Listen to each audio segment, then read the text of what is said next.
मरियम नवाज साहिबा भी 2017 में नाअहल हुई थी। और अगर तोशा खाना केस की बात की जाए तो तोशा खाना केस में बहुत सारे पॉलिटिशियंस जो हैं उनका भी मामला सामने आए हैं। कल इस्लामाबाद हाई कोर्ट ने कहा कि ये नाकाबिल समाअत केस है और अचानक से आज इमरान खान साहब की गिरफ्तारी में लाई गई है। इनको सजा झेलनी भी चाहिए। लीडर जाते हैं जेल में, तमाम सियासी जमातों के लोग गए, लेकिन घड़ी चोरी करने पे जब बंदा गिरफ्तार हो सकता है तो मुल्क चोरी करने वाले क्यों गिरफ्तार नहीं हो रहे? बाजोड़ में धमाके के बाद अभी तक कोई दहशतगर्द नहीं पकड़ा गया। जो लोग मुल्क लूट के खा चुके हैं, बेच चुके हैं, जो स्विस अकाउंट में मुल्क का पैसा लेके जा चुके हैं, उनमें से आधे हुकूमत में और आधे मुल्क से भगोड़े हुए हैं। उनके खिलाफ फैसला कौन देगा? ये एक तरफा कार्रवाइयां क्यों हो रही हैं? निज़ाम इंसाफ पाकिस्तान में पहले तो खत्म होता हुआ नजर आ रहा था, अब मुकम्मल खत्म हो चुका है। जब जब किसी सियासतदान ने एंटी एस्टेब्लिशमेंट लाइन ड्रॉ करने की कोशिश की है तो उसको निशाना बनाया गया। निशाना इमरान खान को बनाया जा रहा है।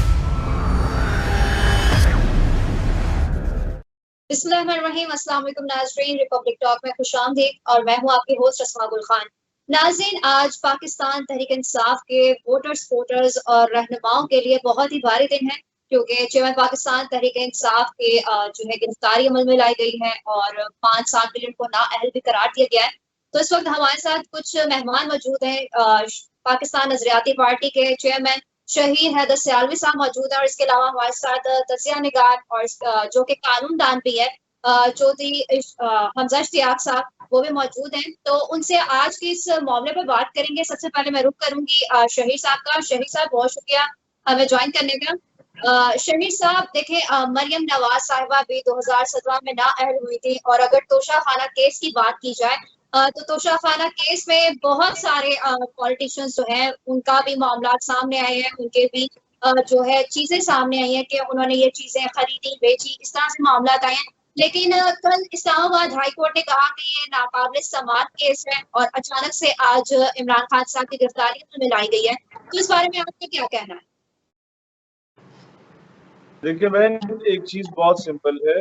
आ, सारे जानते हैं कि ये गिरफ्तारी क्यों अमल में लाई गई। सारे जानते हैं मुकदमात क्यों बनाए गए। मुझसे जितने भी लोगों ने इस बारे में राय ली, मैंने कहा इमरान खान के खिलाफ जो फैसला है वो अदालत का फैसला है। इमरान खान को सजा देना चाहते हैं, दिल बड़ा करें, बिल्कुल सजा दें और इनको सजा झेलनी भी चाहिए। लीडर जाते हैं जेल में, तमाम सियासी जमातों के लोग गए, लेकिन सवाल ये पैदा होता है कि घड़ी चोरी करने पे जब बंदा गिरफ्तार हो सकता है तो मुल्क चोरी करने वाले क्यों गिरफ्तार नहीं हो रहे?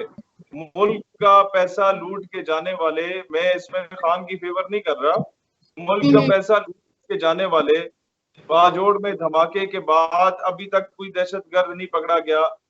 उसके बाद जब वहां पर धमाका हुआ था 3 दिन के बाद मौलाना साहब वापस आए थे, वो और बिलावल साहब के वालिद और मरियम बीबी के वालिद जो है वो दुबई में बैठ के केयर टेकर गवर्नमेंट में अपने अपने हिस्से मांग रहे थे, बजाय इसके कि उस वक्त उन शहीदों के पास जाते, उनकी मैयतों के पास जाते, जो जख्मी उनके पास जाते।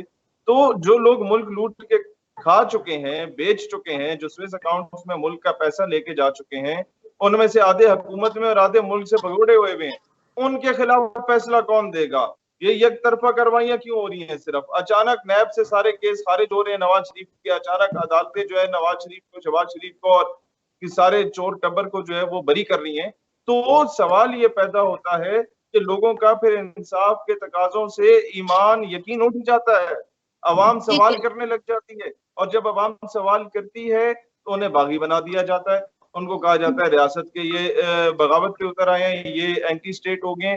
मैं समझता हूँ इन आम आदमियों से ज्यादा बढ़ के pro state, pro establishment, pro arm forces कोई नहीं होता था जो आज रूस के नाराज होकर बैठे हुए हैं, क्योंकि इन्हें इनका ईमान उठ गया हमारे निजाम से। शहीद साहब, अगर उनके वर्कर्स की भी बात की जाए पीटीआई के, तो पहले उन्होंने बड़ा प्रोटेस्ट किया था, लेकिन आज दिखने में आ रहा है क्योंकि सबकी गिरफ्तारी अमल में लाई गई, पीटीआई के कारकुनान अभी तक जेल में मौजूद हैं। तो इस वजह से आज ना उन्होंने प्रोटेस्ट किया है, बस अपनी आवाज जहां तक वो बुलंद कर सकते हैं वो करने की कोशिश कर रहे हैं। इसी तरीके से लोग जो है घरों में महसूर होकर रह गए हैं। हम सब और इसके अलावा तजिया निगार भी आप लाहौर में मौजूद हैं, तो क्या सूरत हाल देख रहे हैं वहां पर? बहुत शुक्रिया असमा मुझे अपने प्रोग्राम में इनवाइट करने का। शहीद साहब ने बड़ी खूबसूरत बातें की हैं, लेकिन इन तमाम का हमें जो पस मंजर है वो देखना पड़ेगा। ये हमारी वकला कम्युनिटी के अंदर भी एक बहुत बड़ी डिस्कशन है और बहुत बड़ा उनके अंदर भी एक जो तशवीश पैदा हो रही है कि निज़ाम इंसाफ पाकिस्तान में पहले तो खत्म होता हुआ नजर आ रहा था, अब मुकम्मल खत्म हो चुका है। जब भी पाकिस्तान में किसी भी सियासतदान ने, किसी भी शख्स ने एक लकीर खींचने की कोशिश की है तो ये लकीर या एंटी स्टेट बना दी जाती है या प्रो स्टेट बना दी जाती है। अब मामला इस तरीके से है कि नवाज शरीफ साहब के ऊपर जो इवन फील्ड रेफरेंसेस का मामला था, सॉरी आवाज का बहुत डिस्टॉर्ट, वो तो 1997 से उनके पास थे और बहुत से लोग बाद में इस चीज का जो है वो इजहार भी करते रहे, इवन के मुस्लिम लीग नून के लोग भी इजहार करते रहे। लेकिन जब तक पनामा केस पेपर्स नहीं आए तब तक ये केस को खोला नहीं गया था।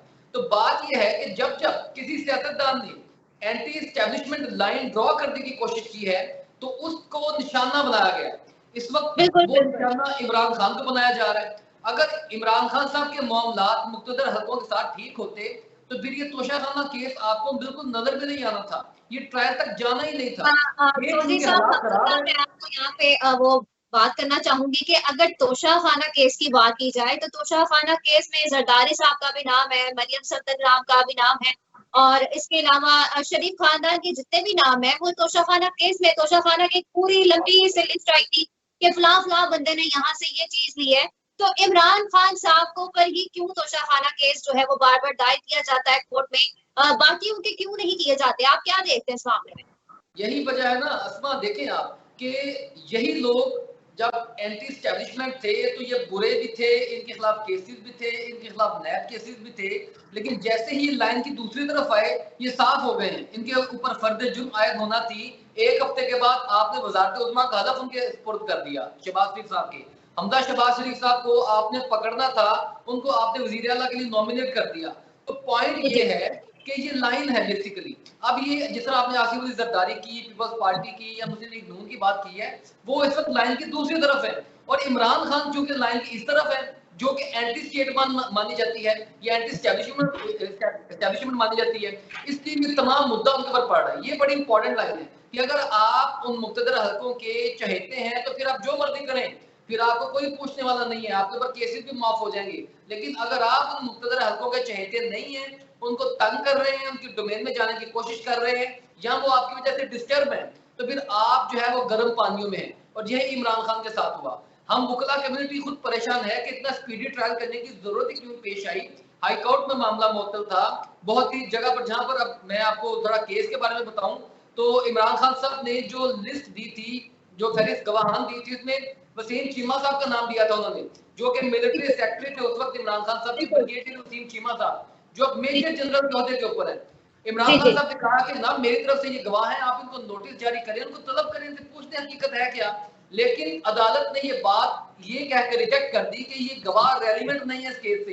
तो ये अदालतें जब इस तरह करने लग पड़ेंगी, और यही एक कड़ी है जिसकी वजह से आज एजाज हसन साहब ने भी एक स्टेटमेंट दिया कि इमरान खान की कल परसों जमानत हो जाएगी, कोई इतने खतरे वाली बात नहीं है। यही एक स्टेटमेंट को जवाब बनाएंगे कि अदालत ने उनके दिए हुए गवाह को रेलिवेंट ही नहीं तस्वर किया।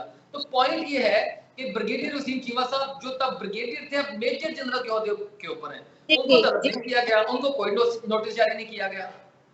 बिल्कुल शहीद साहब, अभी देखें जिस तरह से कानून नाफिज करने वालों के घर में ही जो है इंसाफ नहीं फ्राहम होता। अभी ये मामला सारे सबके सामने, आवाम सब कुछ जानते हैं। आपको क्या लगता है कि 14 अगस्त को वैसे ही शहबाज शरीफ साहब की हुकूमत खत्म हो रही है, तो इन सारे मामला के बाद इलेक्शन हो पाएंगे कि नहीं? देखिए, अगर इनकी गवर्नमेंट खत्म होने के 5 दिन पहले इन लोगों ने डीजल और पेट्रोल को 20 रुपए महंगा कर दिया और एक मनहूस किस्म की शक्ल बना के इसहाक डार टीवी पे आके रोते हुए कहता है कि जनाब हमारी मजबूरी होगी और IMF की गुलामी में हम इतना आ चुके हैं कि हमें डीजल महंगा करना पड़ रहा है। तो इतना गैर मकबूल किस्म का फैसला अगर हुकूमत जाने से 5 दिन पहले कर रहे हैं, इसका मतलब है कि इलेक्शन बिल्कुल भी नहीं हो रहे।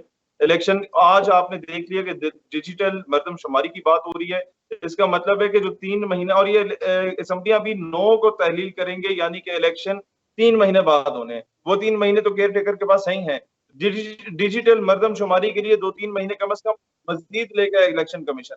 अब होगा ये कि उसमें ये नवाज शरीफ को वापस लाएंगे, उसके लिए राह हमवार की जाएगी, उसके जो थोड़े बहुत मुकदमे रह गए हैं उसमें मजीद उसको क्लियर किया जाएगा। और इस तरीके से ये चाहते हैं कि पहले जो 40 सालों से दो जमातें हमारे ऊपर काबिज नहीं हैं, अब 45वां साल भी उसका आगाज हो जाए और इसी तरीके से अगले 5 साल भी उसी अमरीकी गुलामी में और गुलामी की चक्की में हमारी अवाम पिसती रहे। मैं वकील साहब की बात को सेकंड करूंगा, इनकी बात 100% दुरुस्त है। इस वक्त हमें ये रवैया बदलना होगा कि जनाब कोई भी यहाँ पर मुकद्दस गाय नहीं है, जो बंदा गलत है उसको सजा होनी चाहिए। ये नहीं होना चाहिए कि जनाब बंदा गलत है लेकिन बूट अच्छे पॉलिश कर रहा है तो इसको बख्श दो, बंदा गलत है लेकिन जनाब वो गाड़ी पे कपड़ा अच्छा मार रहा है इसलिए उसको जो है वो बख्श दो। इस तरह ना करें, पाकिस्तान के साथ खिलवाड़ ना करें। पाकिस्तान की आवाम बाशऊर हो चुकी है, पाकिस्तान की आवाम घास खाना छोड़ चुकी है, पाकिस्तान की आवाम सवाल पूछना शुरू हो चुकी है और अब ये बदमाशियां नहीं चलेंगी। यही चीजें मैं कहता हूं कि जो पिछले 4 दिनों में 54 बिल पास किए गए, इसी तरीके के बिल पीटीआई की गवर्नमेंट में जब पास किए गए थे, पीटीआई की गवर्नमेंट के गलत कानून साजी और गलत फैसले आज उसके गले का तोग बन के फंदा बन के बैठे हुए हैं। इसी तरीके से अगले 5 साल पीडीएम के यही फैसले जो पिछले एक हफ्ते से वो कर रहे हैं वो इनके गले का फंदा बन चुके होंगे। इनको तो फिर अब एहसास हो चुका है, उनके पास एहसास कराने वाला भी बंदा कोई नहीं होगा। इनके साथ तो फिर वकला है, अवामी सपोर्ट है, इंटरनेशनल कम्युनिटी इनके साथ खड़े, ओवरसीज पाकिस्तानी खड़े हैं, उनके साथ कोई भी खड़े होने को तैयार नहीं होगा। जी और उन्हें बहुत महंगा पड़ेगा ये सारा कुछ। शहीद साहब हमारे साथ इस वक्त मौजूद है, पाकिस्तान नजरियाती पार्टी के चेयरमैन मलिक शहीद हैदर साहब, उनकी लाइन ड्रॉप हो गई। बहुत शुक्रिया शहीद हैदर साहब। इस वक्त हमें ज्वाइन किया है शेखुपुरा से पीटीआई के चौधरी इफ्तिखार अहमद भुट्टर साहब हैं, जो कि साबिक मामले खुसूसी वज़ीर आला पंजाब भी रह चुके हैं और सूबाई असेंबली के उम्मीदवार भी हैं। बहुत शुक्रिया इफ्तिखार साहब। इफ्तिखार साहब, अभी बात हो रही थी कि जिस तरह से कानून पास हुआ है कि बगैर वारंट के घर में घुस के किसी को भी गिरफ्तार किया जा सकता है, 14 चारदीवारी का तकद्दुस पामाल किया जा सकता है, तो आपका इस बारे में क्या कहना है? जी बिस्मिल्लाह रहमान रहीम। सबसे पहले तो मैं आपकी इजाज़त से, आपके चैनल के वजह से मैं जो हमारे कप्तान की इन्होंने गिरफ्तारी की है उसकी मजम्मत करता हूँ। और सेकंड, जो आप कानून के बारे में कह रही हैं, ये इस मुल्क में जंगल का कानून है, यहाँ कुछ भी हो सकता है, कुछ भी कर सकते हैं। अब मेरा ख्याल में इस पे कहने और सुनने को कुछ रह नहीं गया।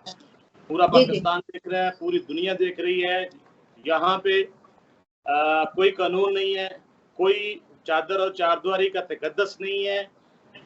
अच्छे माशरों में ये नहीं होता। हम लोग सियासी तौर पे तो गिरे ही थे, लेकिन अखलाकी तौर पे भी हम वो उस नहज पे पहुंच चुके हैं कि अब हमारे पास कहने को कुछ नहीं रहा।